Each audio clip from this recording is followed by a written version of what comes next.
Colegas, meu nome é Adolfo Embacher Filho, eu sou cirurgião dentista formado pela Universidade de São Paulo em 1976, sou especialista em prótese dental desde 1986, em 1992 eu recebi o título de especialista em implantodontia concedido pelo Conselho Federal de Odontologia. Em 2003 eu concluí meu doutorado na Unesp, Universidade Estadual Paulista, em Araçatuba. Desde 1986 eu tenho me interessado por um tema pouco difundido na implantodontia, que é a biomecânica implantodôntica.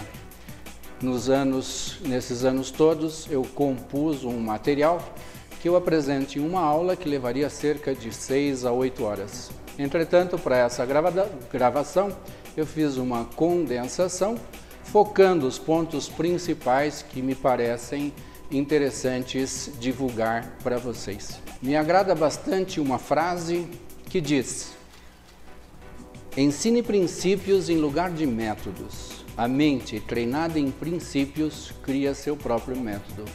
E essa minha apresentação vai estar fundamentada nessa frase. Física é uma palavra de origem grega que significa natureza. De maneira que, se vocês quiserem pensar facilmente na implantodontia sob o aspecto biomecânico, pensem naturalmente. Todas as ações da natureza são chamados fenômenos naturais, e os fenômenos naturais deram origem às ciências naturais. Assim surgiu a óptica, a acústica e a mecânica. Mecânica é o estudo dos movimentos. Biomecânica, por sua vez, é o estudo dos movimentos dos seres vivos. E biomecânica implantodôntica, por sua vez, é o estudo da dinâmica dos seres vivos portadores de implante dental e seus efeitos. A implantodontia tem dois objetivos principais. O primeiro deles é osseointegrar o implante. E o segundo, um anseio de todo implantodontista, que é tornar esse implante vitalício. Para isso é necessário uma composição da osseointegração primária mais uma biomecânica adequada. Então nós vamos segmentar esses dois fatores para que no final o somatório nos dê a ideia global da implantodontia sob o ponto de vista biomecânico. A osseointegração, como vocês sabem, é uma conexão direta, estrutural e funcional entre o osso vivo ordenado e a superfície de um implante submetido à carga funcional. Em que a osseointegração difere da osseointegração primária? A osseointegração primária, de certa forma, é o envolvimento do implante por osso vital, sem que ele ainda tenha sido remodelado pelas funções mastigatórias. Já a osseointegração é a ancoragem do implante por osso vital readaptado à nova função. A osseointegração primária é uma fase predominantemente biológica, enquanto que a osseointegração é uma fase predominantemente mecânica. A osseointegração primária será obtida na grande maioria das vezes em que nós atendermos os requisitos que regem a osseointegração, quais sejam o desenho do implante, o material com o qual o implante é confeccionado, a superfície do implante, o estado do osso, a técnica cirúrgica e a ausência de trauma durante o processo de reparo tecidual. A obtenção da osseointegração primária é assegurada quando os requisitos para a osseointegração são atendidos. Ou seja, material com o qual o implante é confeccionado, que deve ser biocompatível. O desenho do implante deve propiciar que, uma vez instalado no osso, o implante se mantenha imóvel. A superfície do implante deve estar pura e descontaminada. O estado do osso deve ser saudável para que ele possa responder da maneira que nós pretendemos. A cirurgia deve ser levada sob baixo trauma. E o implante deve estar protegido de traumas, particularmente o mecânico, até que o tecido ósseo seja reparado. A obtenção da osseointegração pode ser observada através de uma tríade, qual seja imobilidade do implante, assintomatologia por parte do paciente e ausência de radiolucência perimplantar. Embora essa tríade sugira que a osseointegração tenha sido obtida, ela não mensura a resistência que a osseointegração irá oferecer quando sobre o implante incidirem as forças mastigatórias.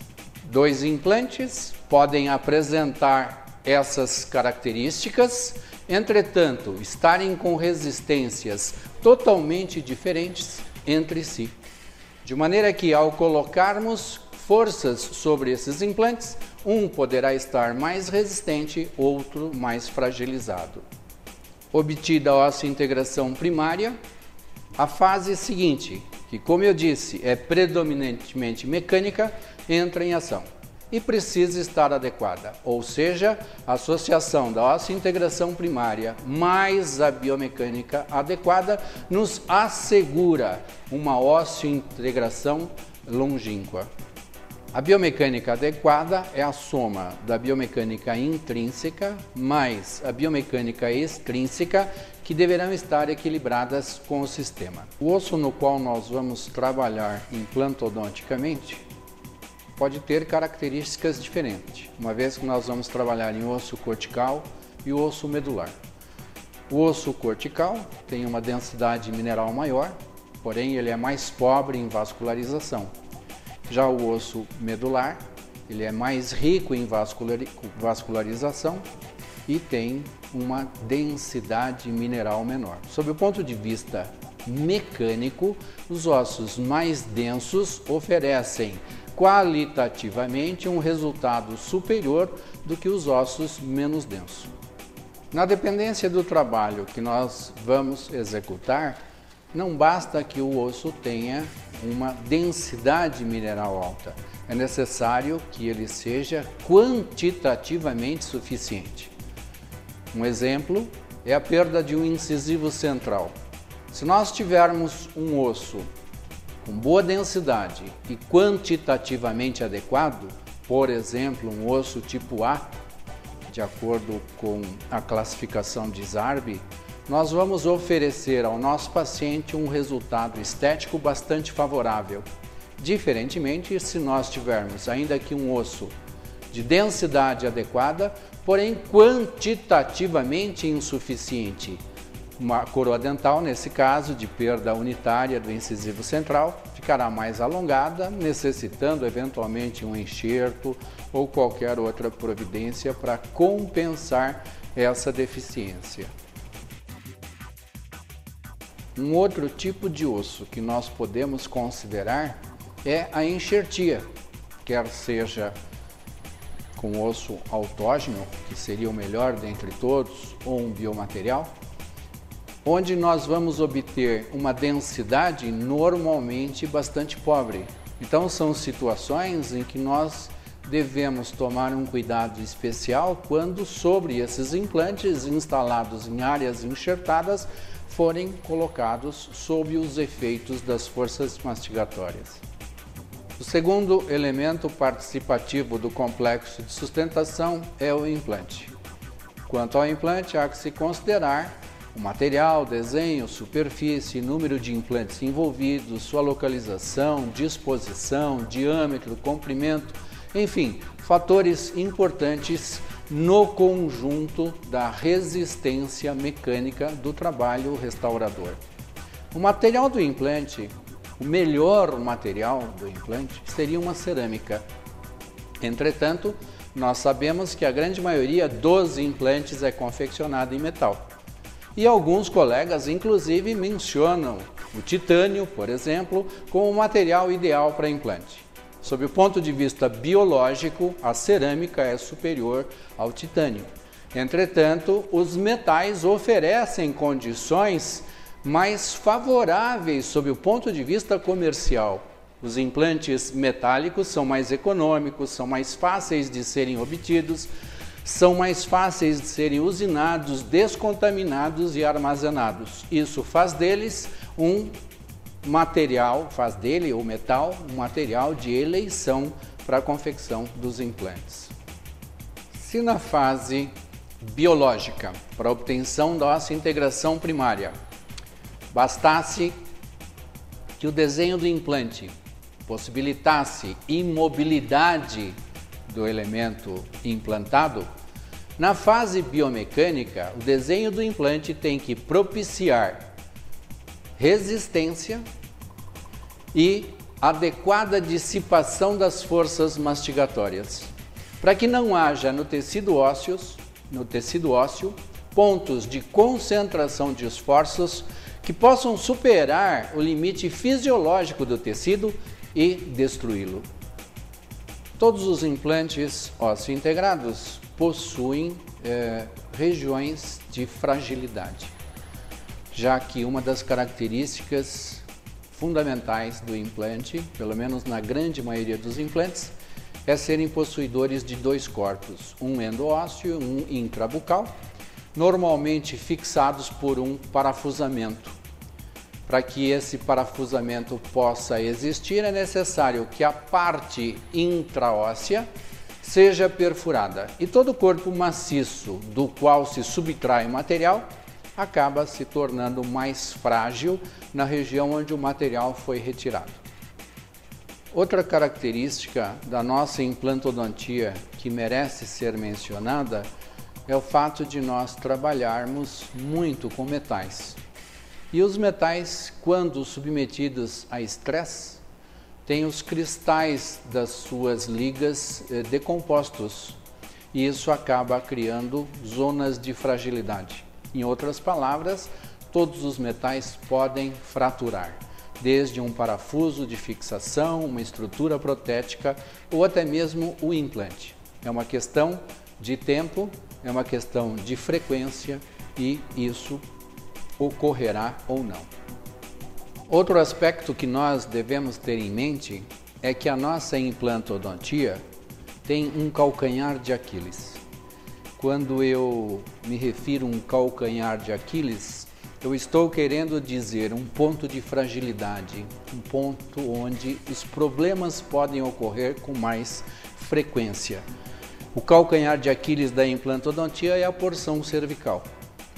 Se vocês se derem conta, na porção cervical ocorre o somatório maior de vários fatores traumatogênicos.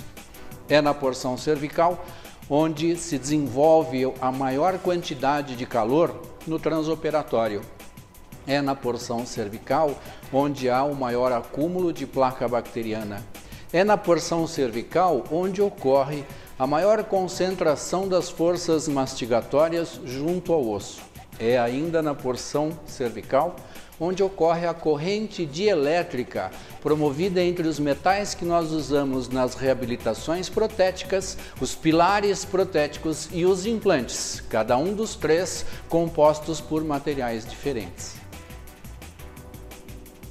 No desenho do implante, associado à resistência mecânica do implante, é importante a adequada dissipação das forças mastigatórias.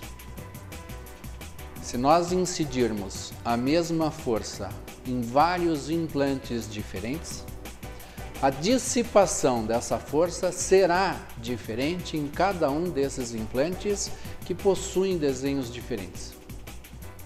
Isso fará com que alguns implantes, sob o ponto de vista mecânico, sejam superiores a outros. E essa superioridade pode vir a se traduzir em uma longevidade maior, por exemplo. A superfície do implante, sob o ponto de vista biomecânico, deve ser considerada quantitativamente, ou seja, é importante a área do implante, a área externa do implante. Quanto maior a área externa do implante, mais osso esse implante terá ao seu redor, consequentemente, mais resistência ele oferecerá aos fatores traumatogênicos mecânico, químico, elétrico. A quantidade e localização desse implante também tem sua importância. um implante trabalhando isoladamente difere se ele estiver instalado na região anterior ou se ele estiver instalado na região posterior, por conta do sistema de alavanca que a mandíbula trabalha. Os implantes instalados na região posterior da mandíbula são mais solicitados mecanicamente. E se forem unitários, obviamente, sobre eles incidirá forças, às quais ele deverá oferecer a resistência necessária para que ele possa neutralizá-la ou dissipá-la adequadamente sem inconvenientes maiores. Ao trabalharem em conjunto, 2 ou mais implantes, as forças mastigatórias serão divididas pelo número de pilares, uma vez que a prótese os une e, consequentemente, as forças que incidem sobre essas próteses serão dissipadas pelos vários pilares participantes desse complexo de sustentação. Se esses implantes puderem formar um polígono, claro que a partir de 3 ou mais implantes, além da dissipação das forças, nós teremos ainda uma maior estabilidade lateral, propiciando menor soltura de parafuso, menores complicações clínicas. No que diz respeito ao diâmetro e comprimento desses implantes, quanto maior o diâmetro, quanto maior o comprimento, maior a área externa. E como nós já dissemos, quanto maior a área externa, maior a possibilidade de longevidade. Claro que o diâmetro dos implantes, particularmente nas perdas unitárias, deve se restringir à disponibilidade anatômica daquela perda. A biomecânica intrínseca encerra fatores que o paciente já possui, enquanto que a biomecânica extrínseca diz respeito aos fatores que nós introduzimos no paciente. E eu me mencionei como parte da biomecânica intrínseca o complexo de sustentação e a natureza da mastigação. O complexo de sustentação representado pelo osso e pelo implante. E como o implante seria intrínseco se o paciente não vem ao nosso consultório com ele? A minha interpretação foi que, uma vez instalado, uma vez obtida a óssea integração primária, esse implante passou a fazer parte do paciente como seria um transplante de um órgão. Por essa razão, o implante está inserido como fator intrínseco. Além do complexo de sustentação, nós temos como parte da biomecânica intrínseca a natureza da mastigação. E a natureza da mastigação está representada por vários fatores, como a força, o lado de mordida, a frequência de mastigação, o antagonista à reabilitação que nós vamos fazer e os hábitos dos nossos pacientes. Um aspecto que poucos se dão conta é o que é força.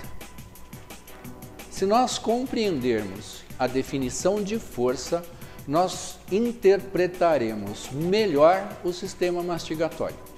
Força é todo agente capaz de modificar o movimento, a forma ou o estado de equilíbrio de um corpo. A força é um fator vetorial, portanto, ela tem intensidade, direção, sentido, frequência e tempo de atuação. Dentre as forças que nós conhecemos, qual ou quais as forças importantes para a nossa biomecânica implantodôntica? É a força muscular, particularmente a força criada pelos músculos elevadores da mandíbula. E quais são os músculos elevadores da mandíbula? O ramo anterior do temporal, pterigoideu medial e, principalmente, o masseter. Por conta disso, uma das avaliações sob o ponto de vista biomecânico que nós devemos fazer nos nossos pacientes é a palpação bilateral masseterina. Com essa palpação, nós vamos poder identificar uma hipertrofia unilateral, indicando uma parafunção, uma hipertrofia bilateral, indicando, por exemplo, um paciente bruxômano, ou um volume masseterino por conta do próprio biotipo do paciente, que nos indicará um esforço grande futuro sobre os trabalhos que nós estamos realizando.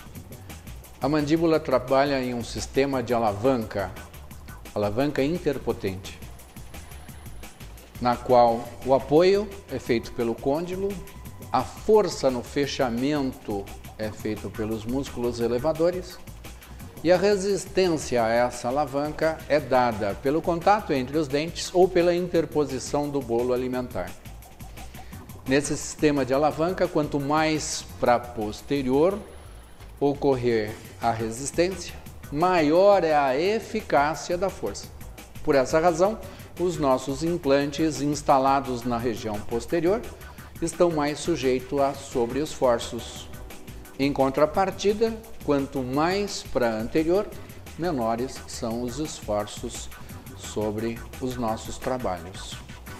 Os dentes, por sua vez, em um paciente totalmente dentado, recebem forças cuja resultante nos dentes posteriores são axiais ao elemento dental. A exceção a essas forças axiais ocorre na região anterior, onde a resultante das forças oclusais são vestibulares. Essas forças vestibulares são neutralizadas pelo periodonto dos dentes anteriores, pela parte palatina principalmente dos dentes anteriores, e pelo músculo orbicular dos lábios. A perda de um ou mais elementos dentais implica em um desequilíbrio desse sistema, fazendo com que a força mastigatória do paciente vá sendo perdida progressivamente até a falência total.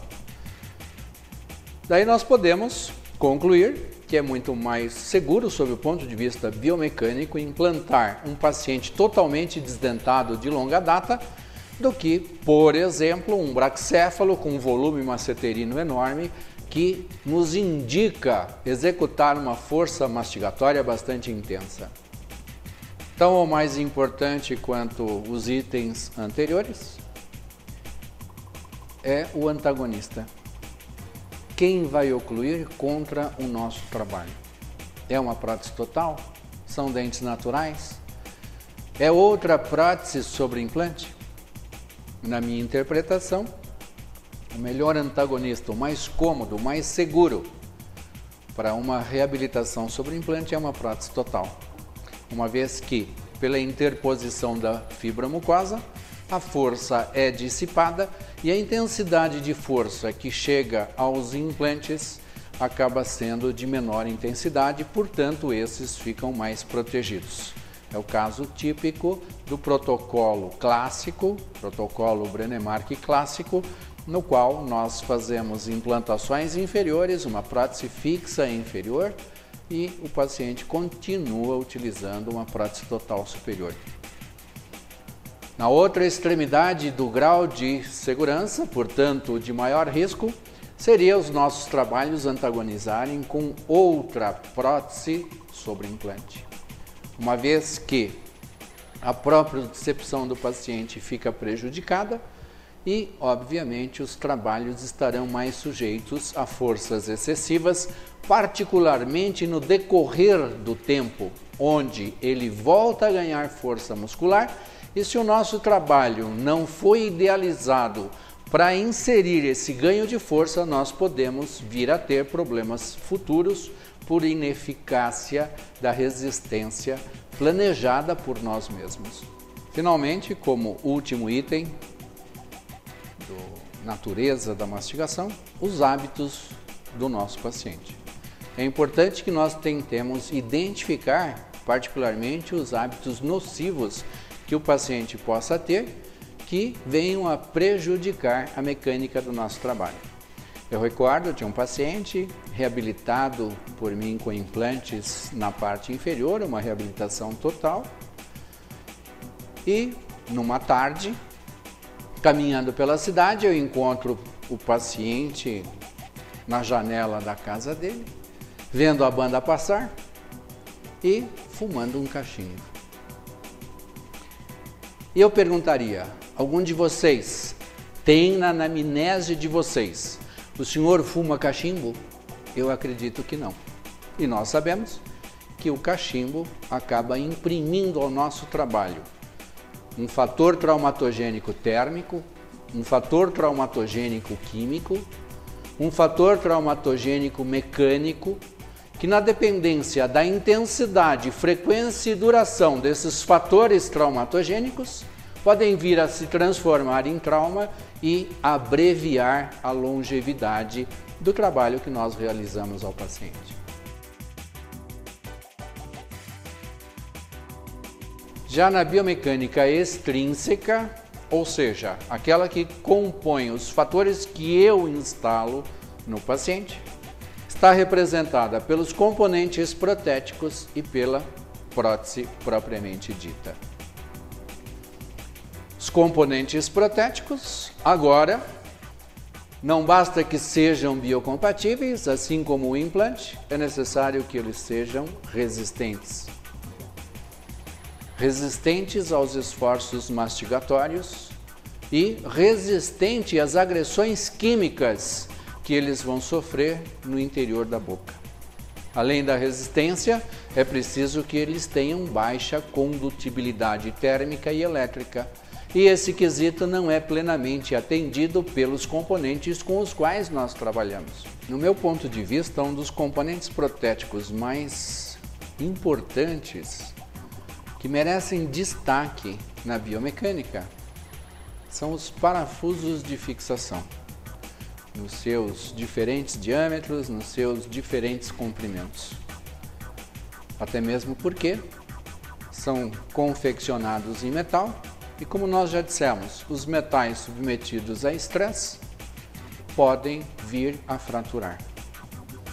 Me causa estranheza que colegas questionem, surpresos, que determinado parafuso fraturou. Assim como qualquer metal, os parafusos também fraturam. Por uma razão muito simples. O que faz com que o parafuso atue na fixação de dois corpos é o alongamento da sua parte interna.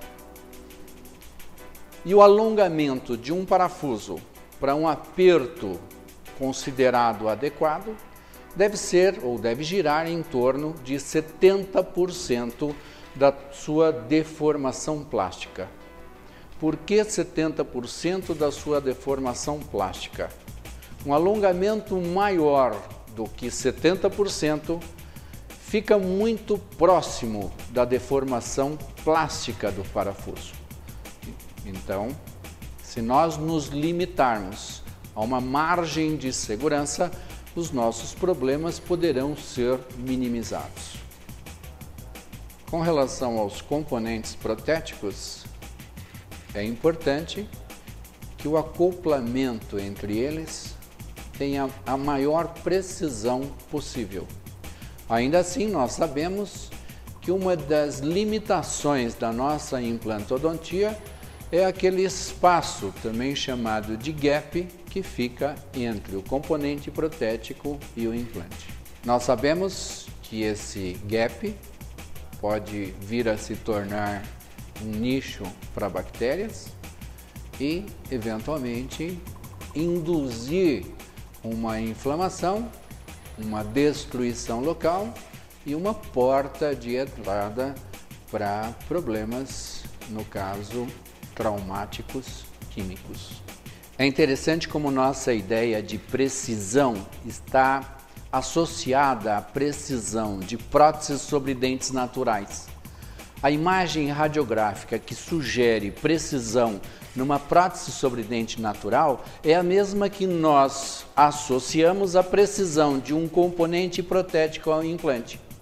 Entretanto, se nós fizermos uma microscopia de varredura, por exemplo, em um acoplamento entre um componente protético e um implante, nós vamos verificar um espaço em torno de 5 a 10 micrômetros, considerando que os materiais tenham sido confeccionados por uma tecnologia adequada e esse gap na implantodontia pode se mostrar problemático. E qual a diferença entre a precisão de uma prótese sobre dente natural, que nós sabemos que quando bem adaptada tem em torno de 50 a 70 micrômetros, e a precisão de um componente protético ao implante com 5 a 10 micrômetros de defasagem? Na prótese sobre dente natural, nós temos a participação do cimento.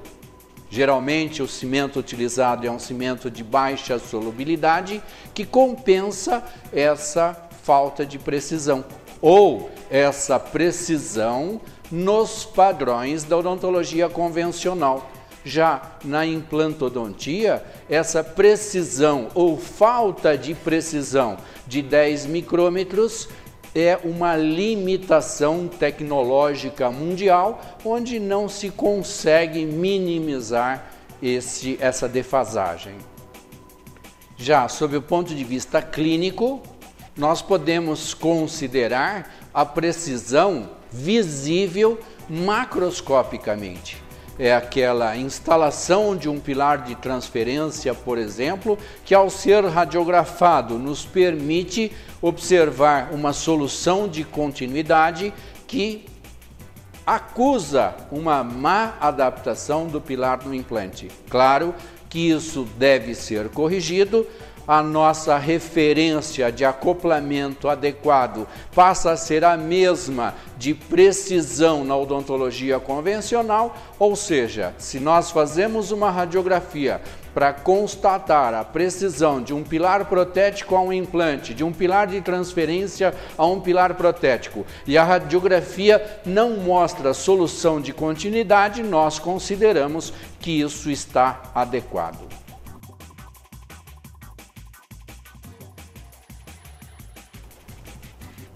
Em todas as etapas, a precisão é importante. Entretanto, ela é muito mais importante na instalação da prótese, uma vez que nós desejamos que o acoplamento adequado entre as partes permita que as forças sejam dissipadas por todos os pilares de sustentação. O segundo elemento na biomecânica extrínseca é a prótese.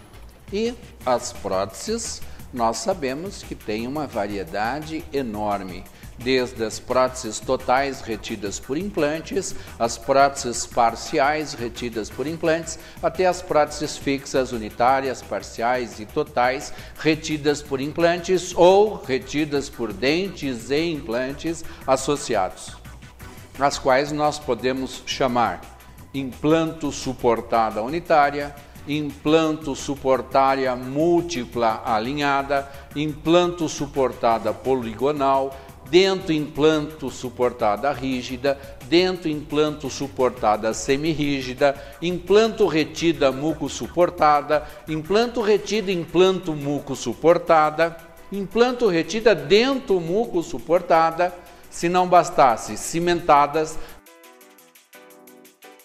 parafusadas e mistas. É verdade que algumas das próteses mencionadas por mim gerem polêmica, tais como as próteses dentro implanto suportada rígida ou até mesmo as próteses mistas, cimentadas e parafusadas. Alguns autores entendem que a mobilidade de um implante comparada a um dente é diferente, por conta disso não seria adequado fazer-se uma prótese rígida usando dois sistemas com estabilidades diferentes. A meu ver, os dentes utilizados nas próteses rígidas mistas sobre implante e dente natural são dentes que já foram desgastados, são dentes que já participaram de um sistema de retenção de uma prótese removível ou de pilar de uma prótese fixa, consequentemente, tiveram seus periodontos atrofiados, não raro tem suas raízes anquilosadas, e isso viabiliza o sistema dente-implante, na minha interpretação. Haja vista 2 casos que eu pude acompanhar ao longo do tempo, onde, numa avaliação 2 anos e 3 meses depois, se observou radiograficamente uma melhora qualitativa no sistema de suporte daquela prótese fixa, como vocês podem observar nas imagens que estão sendo anexadas a essa apresentação. Um segundo caso, que eu pude acompanhar ao longo de 12 meses, com radiografias periódicas, na média a cada 2 anos, onde vocês podem observar na maxila do lado direito uma prótese rígida dentro implante suportada, sem sinais de quaisquer problemas por conta desse sistema de sustentação, exceto 12 anos depois, onde nós podemos observar no dente uma infiltração, provavelmente por um problema químico, e que merece agora ser tratado.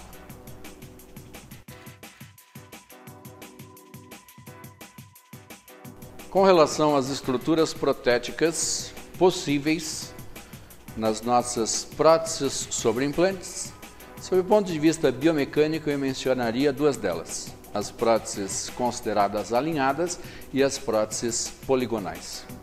As próteses alinhadas estão mais sujeitas ao deslocamento lateral, enquanto as próteses poligonais são mais estáveis. E o que são próteses alinhadas? São todas aquelas que, quando submetidas a forças laterais, tendem a sair por um eixo de rotação na porção cervical. São próteses alinhadas. Todas as próteses unitárias e as próteses sobre 2, 3 ou mais implantes instalados em linha reta.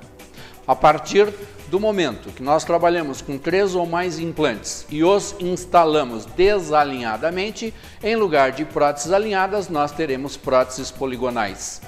As próteses poligonais, além de apresentarem maior estabilidade às forças laterais, por possuírem mais implantes, também dissipam mais a força, de maneira que cada implante recebe menores intensidades de força, o que é desejável sob o ponto de vista biológico. As nossas estruturas protéticas são verdadeiras vigas. Eu costumo dizer que o nosso planejamento implantodôntico é, na verdade, um planejamento de bioengenharia, onde nós estamos criando pilares para a sustentação de uma viga. Um dos fatores a que as vigas estão sujeitas é a flexão. A flexão varia diretamente com o cubo do comprimento e inversamente com o cubo da espessura da viga. Quanto mais distantes os pilares que sustentam a viga, maior é a possibilidade de flexão dessa viga.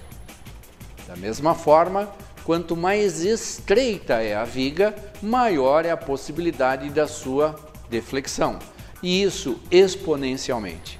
Então é um aspecto que nós devemos ficar atentos, uma vez que, como nós já dissemos, os metais sob estresse tendem a se fraturar e a flexão nada mais é do que uma mudança de comportamento na estrutura dos cristais das ligas metálicas. Assim como a flexão de um clipe, aprisionador de um papel, pode se fraturar na dependência da intensidade, frequência e duração, e certamente vai fraturar, assim se comportam as vigas também, podendo se fraturar. Um momento crucial na definição da espessura da viga é a escultura da sua parte metálica, onde Com frequência, os técnicos, na busca de espaço para depositar a cerâmica e conseguir uma boa estética, acabam esculpindo excessivamente a viga, transformando ela em uma viga débil, uma viga frágil, passível de se fraturar em pouco tempo. Um aspecto importantíssimo a ser mencionado, com implicação direta nas nossas estruturas protéticas, é o momento. O momento, uma entidade da física. Entretanto, sob o ponto de vista clínico, o momento pode ser visto como resultado de um sistema potencializador da força. Para facilitar a compreensão de momento, nós poderíamos dizer que momento e torque são sinônimos. E com a palavra torque, nós estamos mais familiarizados. Até porque torque é o que nós conseguimos quando utilizamos uma chave de catraca para finalizar uma implantação. Muitas vezes, essa chave de catraca tem uma mensuração e recebe o nome de torquímetro. Então, na imagem que vocês estão vendo, existe uma comparação clara entre uma chave de boca, que representa muito bem a chave de catraca, e o torquímetro, que além de executar o torque, o mensura. Ainda na imagem, vocês podem observar que a força que nós imprimimos à chave de boca, à chave de catraca ou ao torquímetro, intuitivamente, forma um ângulo de 90 graus em relação ao cabo da chave de catraca. Isso porque, pela fórmula do momento, entidade da física, nós vamos ter o melhor aproveitamento da nossa força quando a executamos em 90 graus. Em contrapartida, se nós acionássemos uma chave de catraca a 0 graus, simplesmente ela não se moveria, porque a equação que compõe o momento seria neutralizada. Com base na fórmula do momento, sob o ponto de vista clínico, nós podemos dizer que forças axiais não promovem deslocamento. Essa é uma das razões para que nós façamos os ajustes oclusais na região posterior, sempre na fossa central, considerando que o implante esteja em continuidade a essa fossa central. Se isso ocorrer, não será possível um deslocamento, porque forças axiais não promovem deslocamento. Somente as forças laterais promovem deslocamento. E quanto maior o ângulo formado pela incidência da força, quanto maior a intensidade dessa força, maior é a possibilidade de deslocamento. Para finalizar, nós poderíamos dizer que a intensidade da força, o tamanho da coroa clínica e a direção da força são fatores que aumentam o momento, consequentemente, aumentam o risco sobre os nossos trabalhos, riscos de deslocamento, riscos de soltura de parafuso, riscos de fratura, inclusive.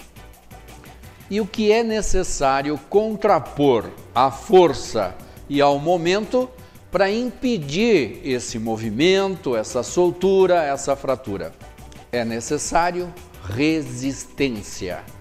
Quanto maior a resistência, menor é o risco. E como obtemos essa resistência? Através de vários fatores. Através do osso, através do implante. A resistência do osso nós conseguimos através da sua saúde, da sua quantidade, da sua qualidade. E como aumentar essa resistência? Nós conseguimos aumentar essa resistência atuando em dois flancos, atuando no osso e atuando no implante. Nós teremos maior resistência do osso quando, quantitativamente, nós tivermos mais osso ao redor do implante. Quando esse osso, qualitativamente, sob o ponto de vista mecânico, for melhor. Já no implante, nós conseguimos aumentar a resistência sempre que nós aumentamos a área externa desse implante. Portanto, através do seu macro desenho, através da sua superfície, através do seu comprimento e do seu diâmetro, nós podemos aumentar ainda a resistência do conjunto sempre que nós dispusermos as nossas próteses em forma poligonal e evitarmos ponticos em balanço. Elementos em balanço aumentam o momento, aumentam o risco. Justamente por buscarmos sempre a maior resistência do conjunto é que nós optamos, na quase totalidade das vezes, em ferulizarmos os implantes através das próteses. Nós optamos por não fazermos próteses unitárias, mas sim próteses unidas. Há um ditado que diz que só somos um soldadinho, em conjunto formamos um exército. Nas próteses unitárias posteriores, quando nós não tivermos osso suficiente, um dos fatores que nos permitiria aumentar a resistência, nós podemos trabalhar com 2 implantes para a sustentação de um elemento dental, desde que o espaço permita. Esse espaço mínimo necessário seria 13 milímetros, ou ausência do último elemento dental, cujo espaço normalmente é suficiente para que 2 implantes sustentem uma coroa dental. Procedimentos práticos que nós podemos adotar clinicamente para minimizar particularmente o momento, e nesse caso nós não estaríamos aumentando a resistência, mas sim minimizando as forças, seria diminuição da plataforma oclusal, de maneira que as forças sempre estariam mais próximas do eixo de sustentação, que é o implante. Diminuição da angulação das cúspides, com a mesma finalidade. E ajuste na fossa central, para estarmos o mais próximo possível do ângulo zero, que neutralizaria o efeito do momento. Por fim, as propriedades dos metais com os quais nós revestimos nossas estruturas metálicas. Brennemark preconiza que as vigas sejam revestidas por resina, por ser um material mais resiliente, que absorveria parte da força, fazendo com que as intensidades de força que cheguem aos implantes sejam menores. Nós já fomos adeptos da função progressiva, que significava instalar inicialmente uma prótese em resina para posteriormente transformá-la ou substituí-la por uma prótese cerâmica. Com o tempo, as cerâmicas passaram a ser um pouco mais macias, passíveis de desgaste e melhor se adequaram à instalação imediata sobre os implantes. De maneira que, hoje, a grande maioria dos trabalhos que nós instalamos sobre os implantes são confeccionados em cerâmicas de baixa fusão. Nós poderíamos comentar sobre as propriedades dos materiais envolvidos na estrutura protética.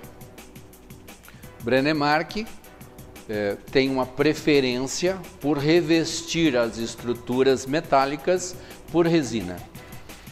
Nos últimos tempos, nós temos visto uma preferência por próteses metalocerâmicas sobre os implantes. O tema é discutível. Existem autores fiéis à proposta brennemarquista, enquanto outros entendem que a cerâmica tem um poder cortante maior, consequentemente exigiria menos esforços mastigatórios para triturar os mesmos alimentos. É aí um tema que nós podemos esmiuçar mais em uma outra oportunidade.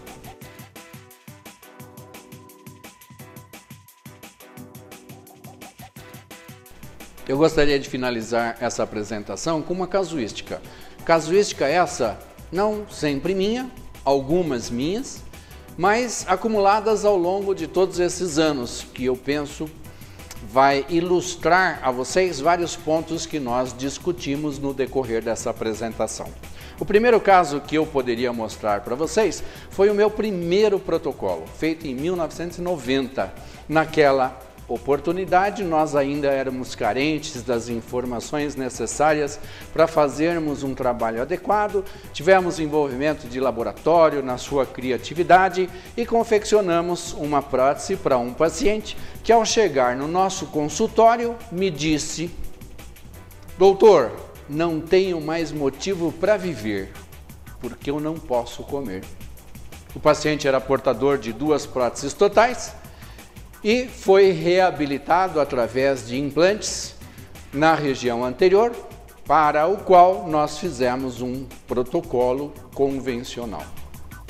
Então nós reabilitamos o paciente através de um protocolo clássico, no qual nós colocamos na mandíbula 6 implantes e perdemos 1, e o paciente teve uma prótese fixa, ferulizando esses implantes, e continuou sendo portador de uma prótese total superior.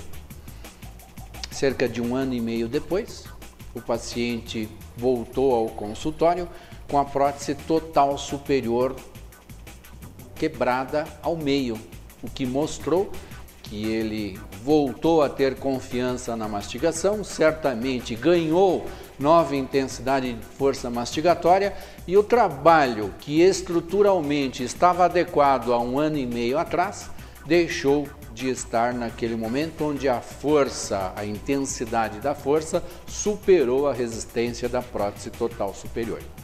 Nós reformamos a prótese do paciente com uma estrutura metálica de reforço, e eis que 1 ano e meio a mais depois, aproximadamente, eu não lembro precisamente as ocorrências, mas foi um tempo suficiente para esse paciente demonstrar ganho de força.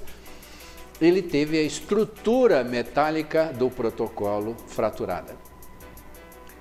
E, obviamente, o trabalho foi refeito. Esse caso, que vocês veem nas imagens, mostra um protocolo onde o laboratório não teve o cuidado de dar suporte metálico à resina, e uma vez mais o paciente, naquele ganho de força, depois de algum tempo teve a sua prótese fraturada, já que a resina não teve resistência suficiente àqueles esforços da mastigação que ele desenvolvia. Vale mencionar esse caso também. Mais uma vez, estrutura resinosa sem suporte metálico.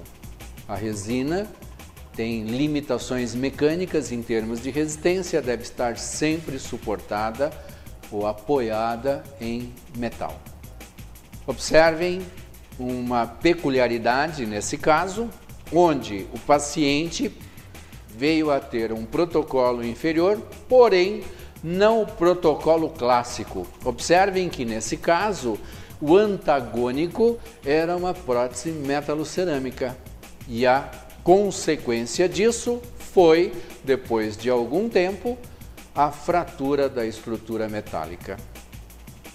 Mais um caso onde vocês observam se tratar de uma prótese total retida por implantes através de clips, onde o ponto de solda da barra fraturou, e a solução que nós demos para o caso foi ferulizar todos os implantes e aumentar a largura, a altura, melhor dizendo, da viga.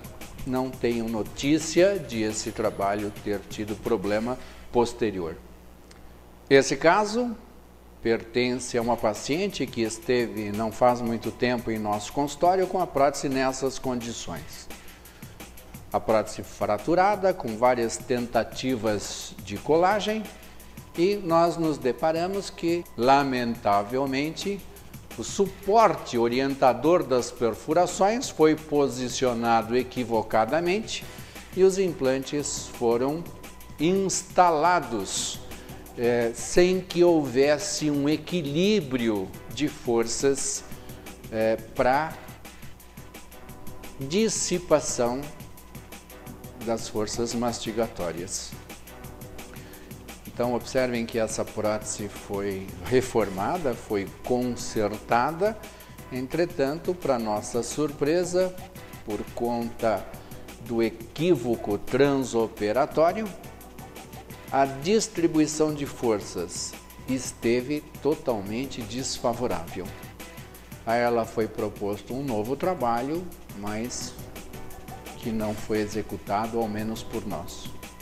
Nessas imagens, vocês podem observar se tratar de uma prótese total retida por O-ring e com uma peculiaridade. Quando nós instalamos os O-rings, a estrutura fica fragilizada, particularmente se nós não fizermos uma área chapeável extensa, um selado periférico adequado, em que a prótese total continua com as suas forças dissipadas pela mucosa, porém retida, exclusivamente retida através dos implantes.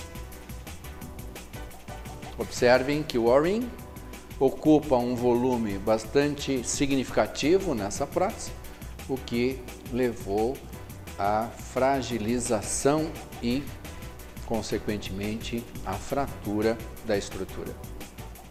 Mais um caso onde vocês podem ver uma interpretação equivocada da utilização dos sistemas de retenção chamados O-rings, que em lugar de serem instalados em posições estáveis, foram instalados sob a cela de resina acrílica. Portanto, a prótese não ficou implanto retida, senão implanto apoiada.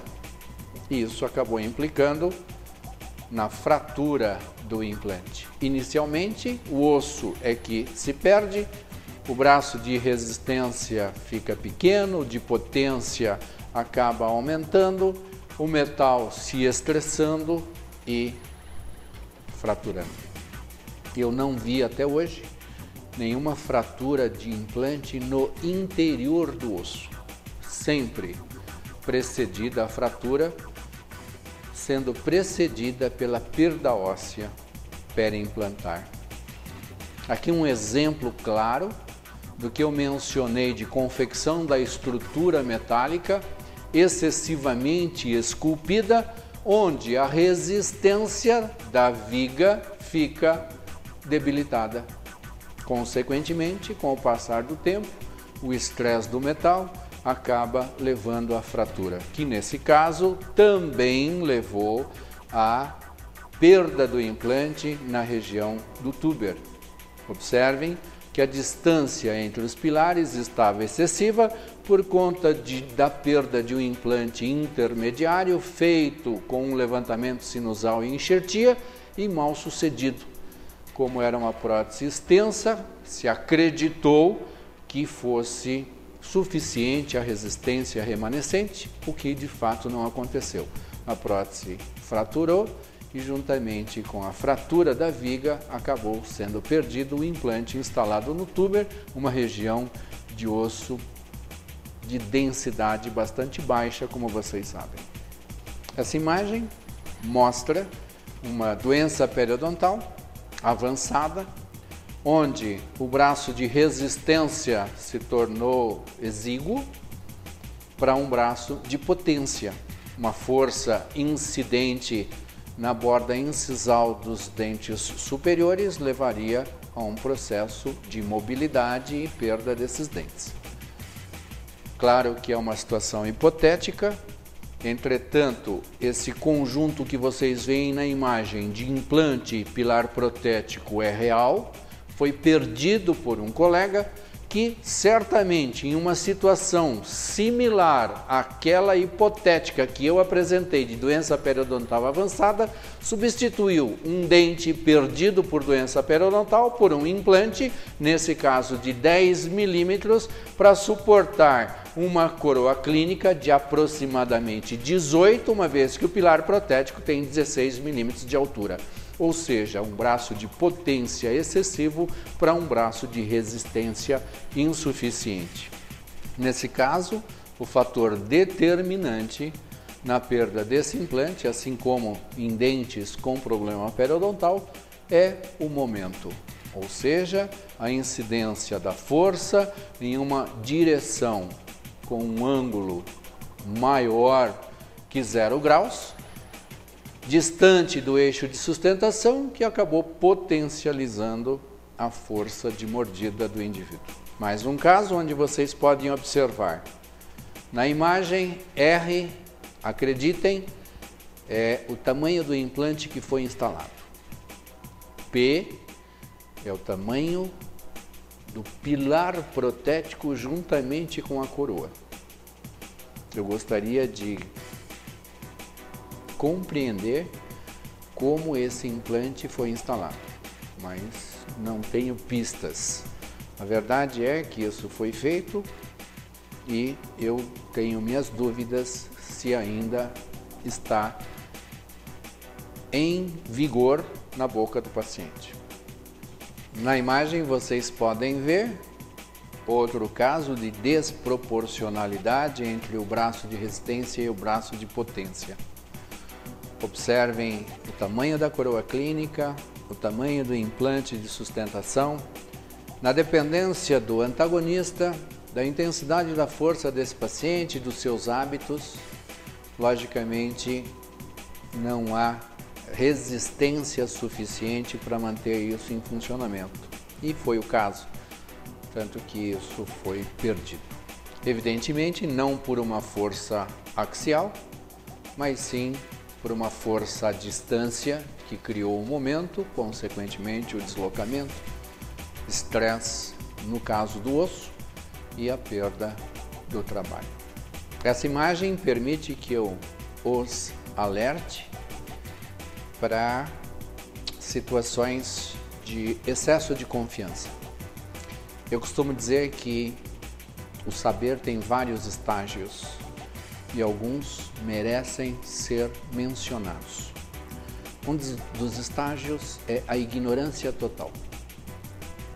A pessoa não sabe nada, mas é feliz e que continue feliz. O segundo estágio é quando a pessoa pensa que sabe. E esse, a meu ver, é o pior estágio do saber. O terceiro e sábio estágio do saber é quando nós temos consciência de que temos muito por aprender. Então é quando nós somos mais cautelosos, é quando nós conhecemos as limitações nossas, dos produtos com os quais nós trabalhamos e por conta disso somos menos imprudentes. Nesse caso, que vocês podem ver na imagem, o colega, crendo ter habilidade suficiente para fazer uma implantação distal sem guia cirúrgico, o fez distalmente, de maneira que a coroa dental necessitou ser estendida até o contato interdental com o primeiro molar e passou a ter uma desproporcionalidade muito grande, tanto com o tamanho do implante quanto com o tamanho da coroa, mas principalmente pela posição do implante, instalado distalmente. Eu tenho a impressão que os sinais de sobreesforço nesse implante já estão evidentes na imagem radiográfica, onde nós podemos observar uma reabsorção óssea já na porção cervical. Eu poderia afirmar com pouquíssima chance de errar que essa implantação ou esse implante já não está mais na boca. Uma solução para esse caso seria uma solução já mencionada, onde, por ser um dente final, distal, colocarmos 2 implantes para a sustentação de uma coroa. Ainda que os implantes fossem mais curtos, por indisponibilidade óssea, ambos, trabalhando em conjunto, teriam uma resistência maior do que cada um isoladamente. Essa imagem, apenas para mostrar a vocês, uma viga fraturada 9 anos depois. Certamente, a viga estava sob estresse, sofreu flexão e, se o paciente não morrer antes, vai fraturar. É questão de tempo. Uma imagem que mostra a vocês um implante bípodo agulhado de Cialon, instalado em uma colega dentista que perdeu o incisivo lateral em um acidente automobilístico. Na ocasião, nós fazíamos os implantes hoje chamados convencionais, também por uma resultante das forças mastigatórias anterior. Esse implante sofreu um estresse na porção cervical e os implantes fraturaram 15 anos após suas instalações. Acreditem, esses implantes estão osseointegrados, não era possível removê-los. O que nós fizemos foi instalar um implante no espaço disponível entre as duas agulhas e reabilitamos a nossa colega, agora com os implantes, entre aspas, chamados osseointegrados. E um caso de planejamento, a meu ver, totalmente inadequado. Claro que existe aí uma negligência muito grande por parte do paciente. Eu acho que a culpa não é só do planejamento, mas principalmente por uma negligência. Mas nós podemos observar algumas situações desaconselháveis para nossa implantodontia. Eu já mencionei para vocês a importância de se evitar elementos em balanço, como o que está existindo na prótese inferior esquerda desse paciente. E os implantes, eu não posso avaliar os implantes superiores por não ter acompanhado o caso, mas sob o ponto de vista biomecânico, não tem condições de longevidade. Um outro caso onde vocês podem observar implantes curtos, particularmente o implante distal do lado esquerdo do paciente, onde uma coroa, no mínimo 3 vezes, ou um pilar protético, um espaço protético, no mínimo 3 vezes maior do que o implante, só não foi perdido ainda porque não tem contato com o antagonista. Se esse paciente vier a ser reabilitado na maxila do lado esquerdo, seguramente vai acelerar a perda desses implantes. O mínimo que, a meu entender, deveria ter sido feito nesse caso seria a ferulização desses implantes, tentando aumentar a resistência do conjunto.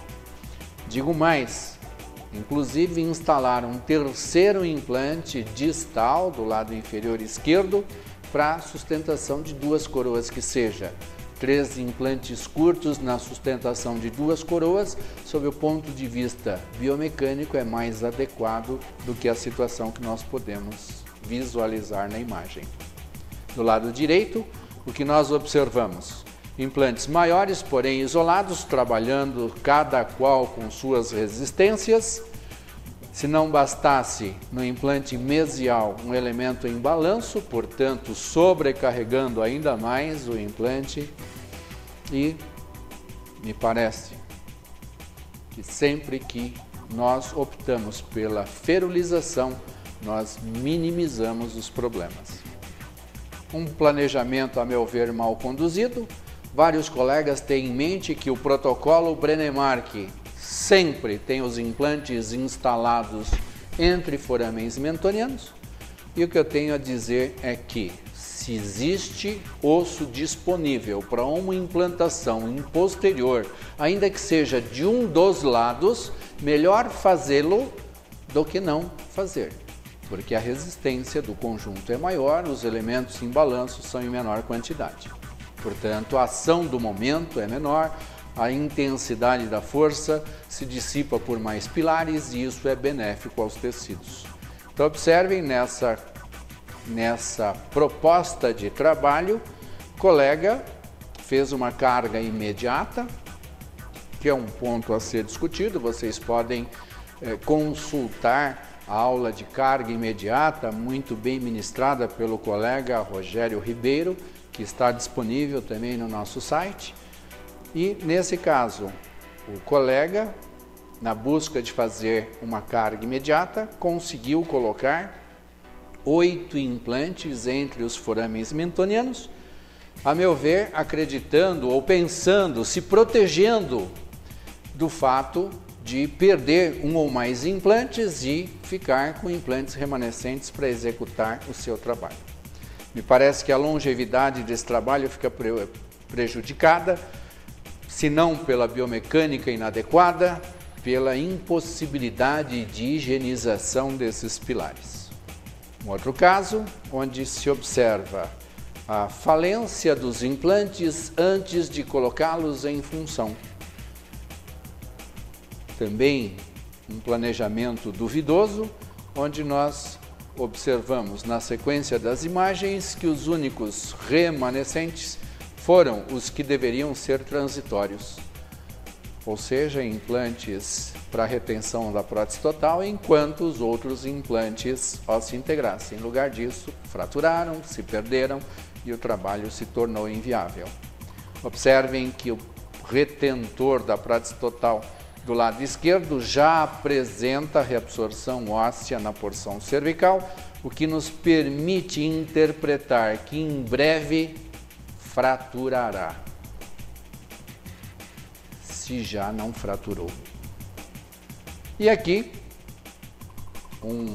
uma coletânea de indicações inadequadas, onde nós podemos observar implantes convencionais, lâminas de Lincoln, parafusos bicorticais de Garbati, um deles fraturado, uma lâmina de Lincoln na porção superior com o pescoço fraturado, 2 implantes posteriores colocados muito próximos entre si, enfim, uma falta de planejamento total e uma falência do que deveria ter uma longevidade maior. Para finalizar, eu rememoro a vocês o meu paciente, primeiro de protocolo, que disse não ter motivo para viver, porque ele já não podia comer. 15 anos depois, voltou ao meu consultório, vítima de um AVC, hemiplégico, assessorado por um assistente enfermeiro, mal podia se locomover, com os implantes fraturados, já que a manutenção desse trabalho não era prioritária era a sua sobrevivência. Os implantes fraturados foram removidos, fizemos implantes adicionais e, juntando os implantes refeitos aos remanescentes, refizemos o protocolo com uma carga imediata. Em resumo, a biomecânica adequada, disse para vocês, é a soma da biomecânica intrínseca com a biomecânica extrínseca, que devem estar equilibrada com o sistema.